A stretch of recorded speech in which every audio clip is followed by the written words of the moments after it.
Welcome students. In this video we will discuss about oxidation reaction, reduction reaction, corrosion and rancidity. आता ह्या सगळ्या reaction बघण्याआधी आपल्या अभ्यासक्रमातला जो portion वगळलेला आहे तर हा पोर्शन आपण आधी बघू. आता पान नंबर 41 वर ऑक्सिडेशन आणि रिडक्शनची सुरुवात होते. तर पान नंबर 42 काढा. पान नंबर 42 वर गुलाबी रंगाची चौकट दिली आहे डू यू नो म्हणून. तर ही चौकट आपल्या अभ्यासक्रमातून वगळलेली आहे. त्यानंतर पान नंबर 43 बघा. पान नंबर 43 वर पानाच्या सुरुवातीलाच कॅन यू टेलच्या दोन ओळी आहेत. Look at the chemical equation. तर त्या दोन्ही ओळी काढून टाकायच्या.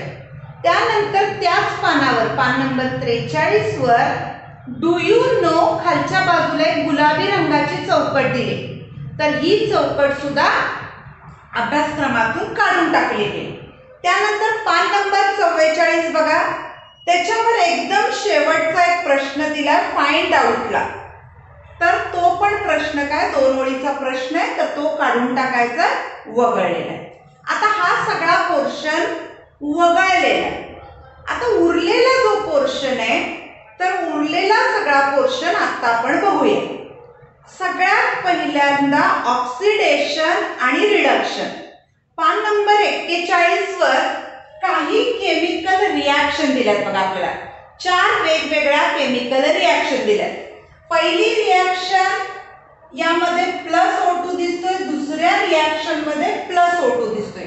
म्हणजे पहिल्या दोन्ही रिएक्शन मध्ये काय लिहिले की रिएक्टंट कंबाइन्स विथ ऑक्सिजन. आणि दुसऱ्या ज्या दोन रिएक्शन दिसतायत तर यामध्ये hydrogen is remove from reactant. अशा 4 वेगवेगळ्या रिएक्शन आहेत.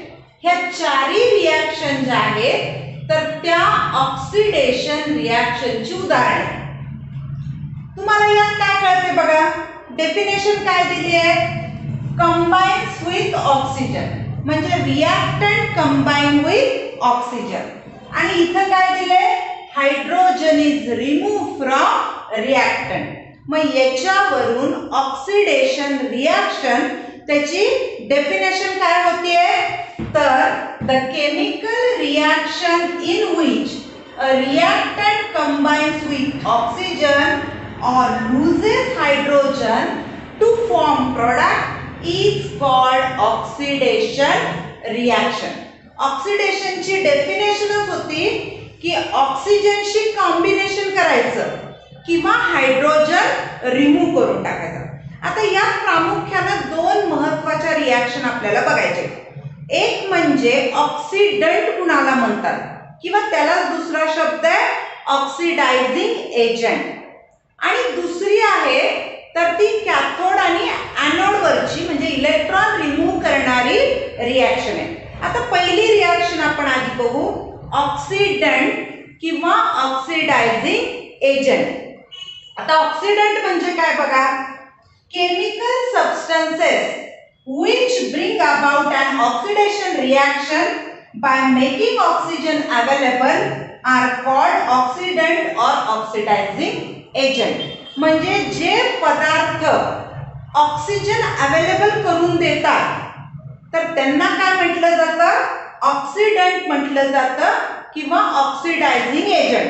आता एक रिएक्शन फळ्यावर लिहिली. काय रिएक्शन आहे बघा.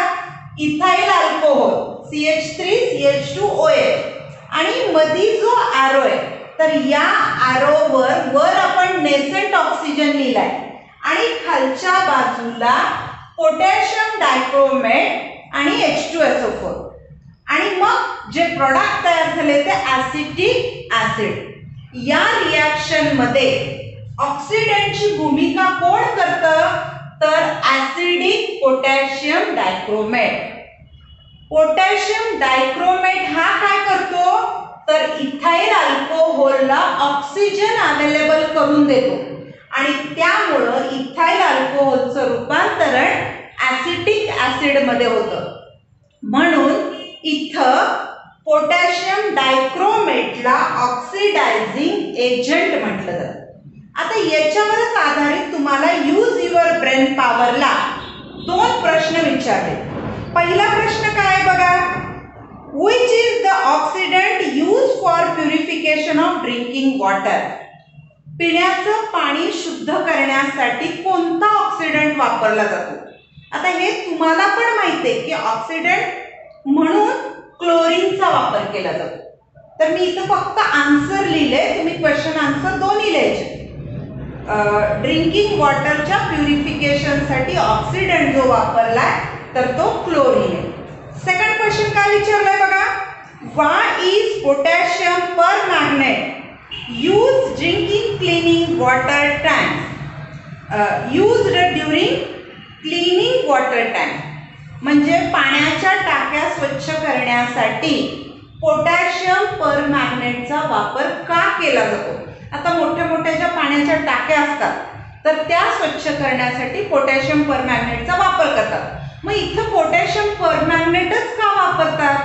तर पोटॅशियम पर मॅग्नेट हे केमिकल ऑक्सिडंट आहे आणि त्याचं काम काय होतं बघा. Potassium permanganate is a point of entry treatment method that oxidizes dissolve iron, manganese and hydrogen sulfide into solid particles that are filtered out of the water.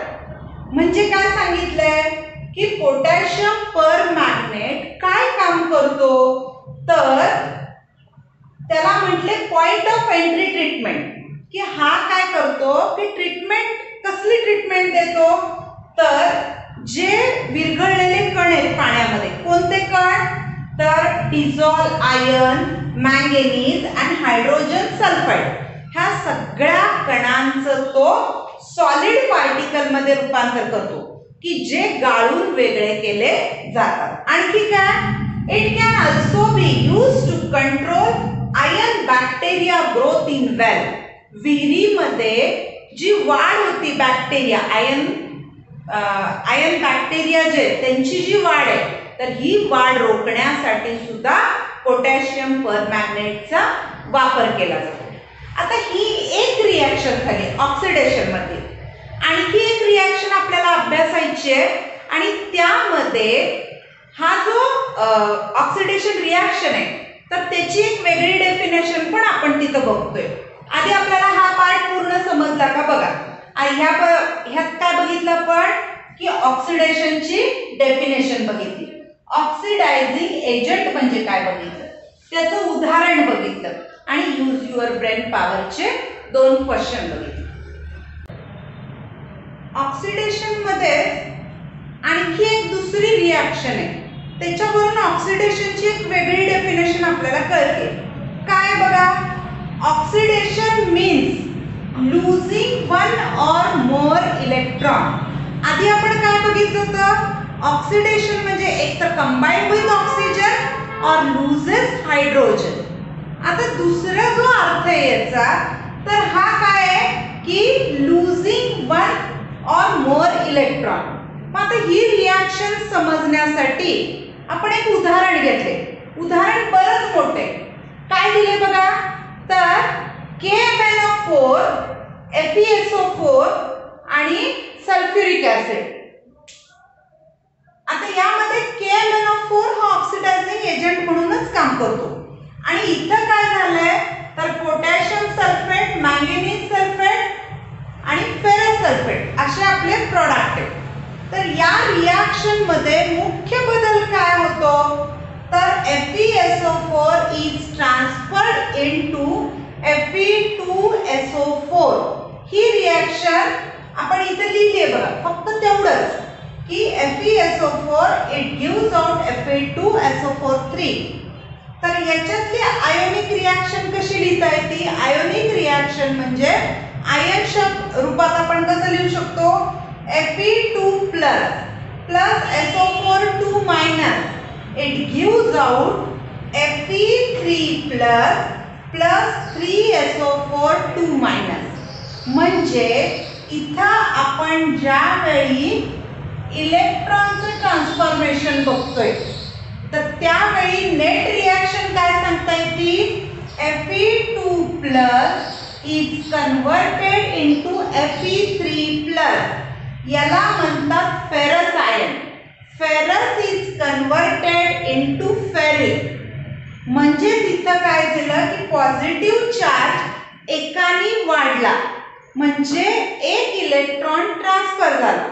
तर या रिॲक्शन मध्ये काय झालंय की when ferric ion is formed from ferrous ion, the positive charge is increased by 1 unit.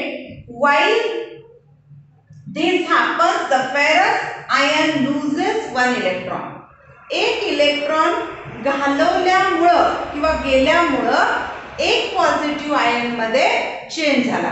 तर हे झालं oxidation reaction. Oxidation reaction मध्ये दोन मुख्य रिॲक्शन तुम्ही बघितल्या. एक म्हणजे ऑक्सिडायझिंग एजंट और त्यालाच म्हणतात ऑक्सिडंट, आणि दुसरी जो प्रकार बघितला तर oxidation means losing 1 or more electron. आता याच्या नंतरचा भाग आहे तो म्हणजे रिडक्शन.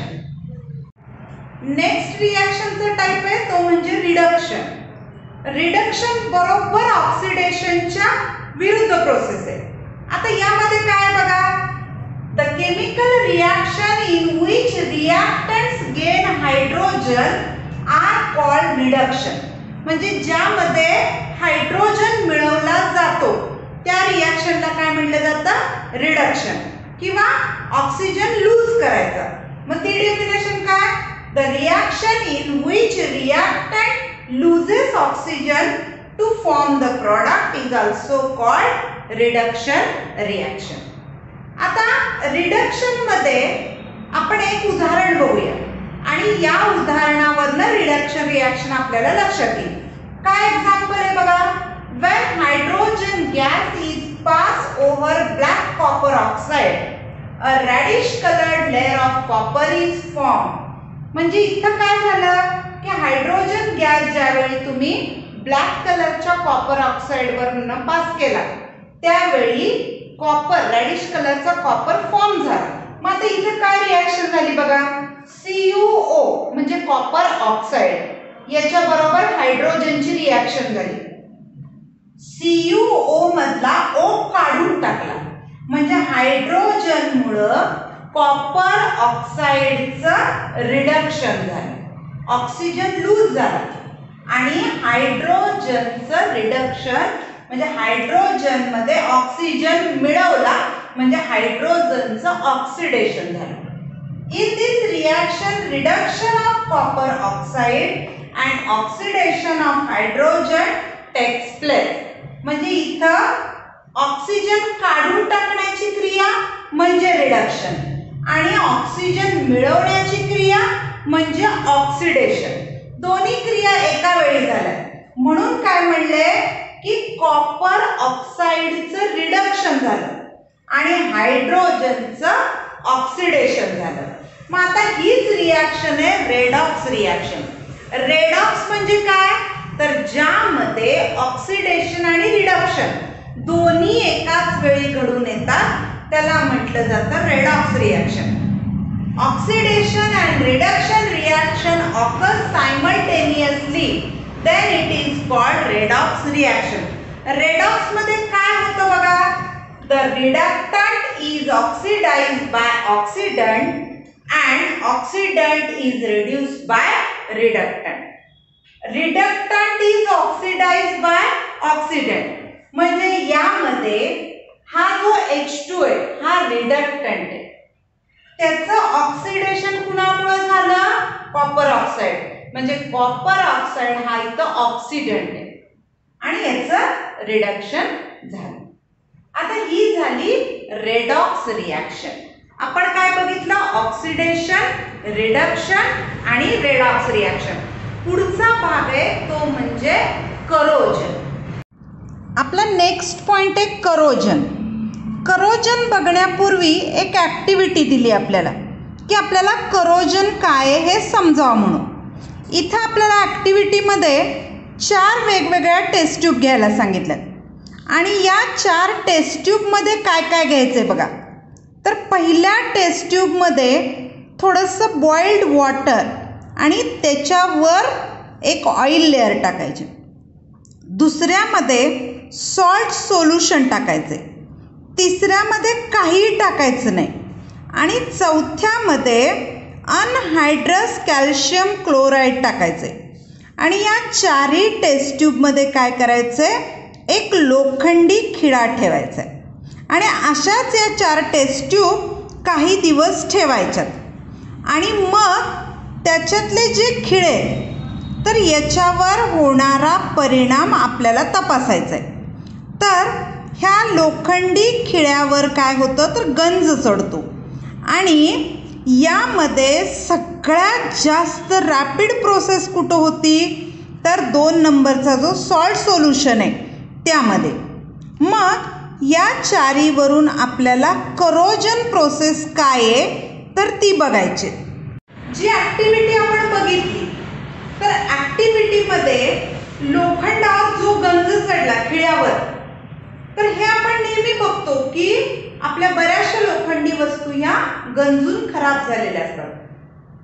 तर करोजन प्रोसेसची डेफिनेशन काय सांगता येईल, a certain type of radish colour solid layer collects on metallic surface. This layer is called rust. Rust म्हणजे गंज. त्या परीक्षा नळीतले जे खिळा होता, तर खिळ्यावर तुम्हाला एक लालसर रंगाचा सबस्टन्स आढळला, तर त्याला रस्ट म्हणतात. आता हे जे रस्ट आहे म्हणजे गंज, याचा फॉर्म्युला काय बघा. The chemical formula of rust is Fe2O3 × H2O. हा झाला रस्टचा केमिकल फॉर्म्युला.